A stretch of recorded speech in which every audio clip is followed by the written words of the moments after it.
Fallo de la Corte Constitucional que inhabilita a funcionarios públicos por sanciones fiscales podría afectar al actual senador Gustavo Petro. Al declarar constitucional la Ley de Inhabilidades 734 del 2002, el Alto Tribunal advierte que personas con condenas por detrimento patrimonial no podrán ser funcionarios públicos. Trátese de una secretaria, un portero, un presidente, un congresista, un magistrado, debe estar al día en sus obligaciones con el Estado. El alcance de la decisión afectaría las aspiraciones del actual senador Gustavo Petro, quien en la actualidad tiene una condena suspendida por más de 250.000 millones de pesos. Sacar de la vida política legal de Colombia al candidato que obtuvo 8 millones de votos y casi obtiene la presidencia de Colombia. Ha cambiado la doctrina, eso llama la atención porque tiene un objetivo político. De hecho, se va contra la esencia de la sentencia a favor de Leopoldo López de la Corte Interamericana de Derechos Humanos, que expresamente dice que las multas de contralores no pueden inhabilitar ciudadanos. Esas decisiones administrativas están suspendidas y no se pueden aplicar.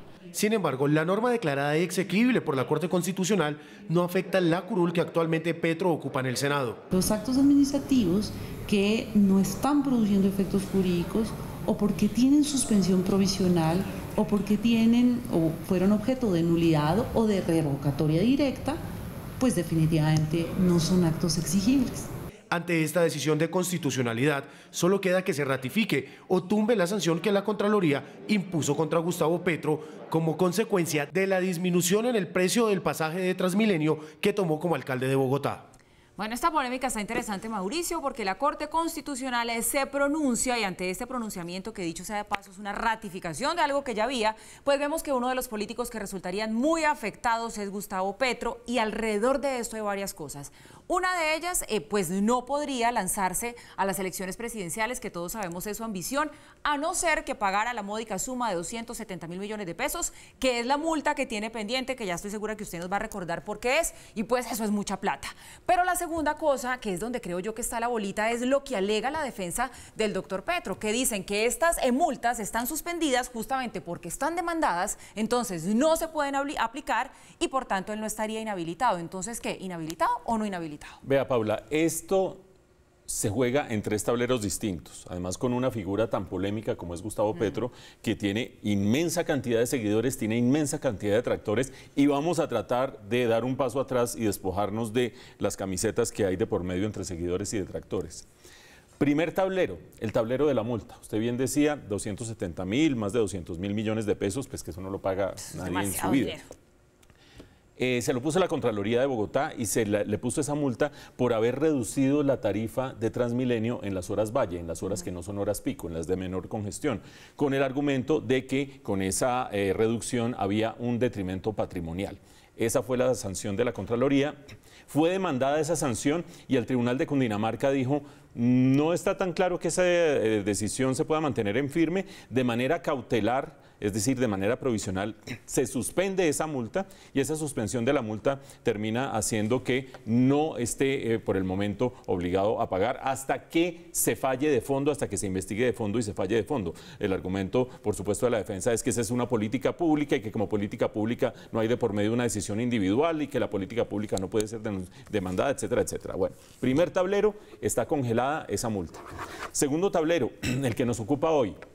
La Corte Constitucional revisa una ley de inhabilidades, una ley que no tiene que ver ni con Petro ni con el Transmilenio. Inhabilidades para posesionarse, en este caso como presidente, posesionarse como presidente. Quien tenga una deuda fiscal con el Estado no puede posesionarse como presidente. Lo revisa la Corte y termina diciendo: eso se mantiene en firme, es la noticia de hoy.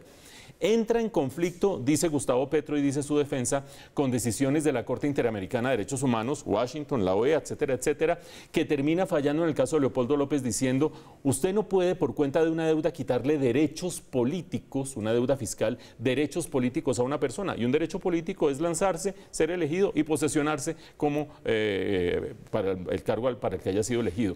Entrarían potencialmente en conflicto la decisión de la Corte que estamos registrando hoy con una potencial elevación de este caso ante la Corte Interamericana de Derechos Humanos. Tercer tablero, Ojo que todo esto tiene que ver con posesionarse como presidente hipotéticamente, no con presentarse como candidato. El Consejo Nacional Electoral ha dicho: no hay ningún requisito que diga que no se puede presentar como candidato a alguien que tenga deudas con el Estado. Entonces uno se puede presentar como candidato, ganar las elecciones, salir al balcón de la Plaza de Bolívar y decir: ahora sí que estoy elegido, no me van a dejar posesionar por cuenta de una norma que entra en conflicto entre la Corte y la Corte Interamericana de Derechos Humanos. Háganme el favor el zaperoco que se armaría en ese momento. Y como dije que no me voy a poner la camiseta ni de un lado ni el otro, dejo que ustedes saquen sus conclusiones. ¿En cuál de estos tres tableros se va a terminar definiendo la suerte de Gustavo Petro para la presidencia? El tiempo lo dirá.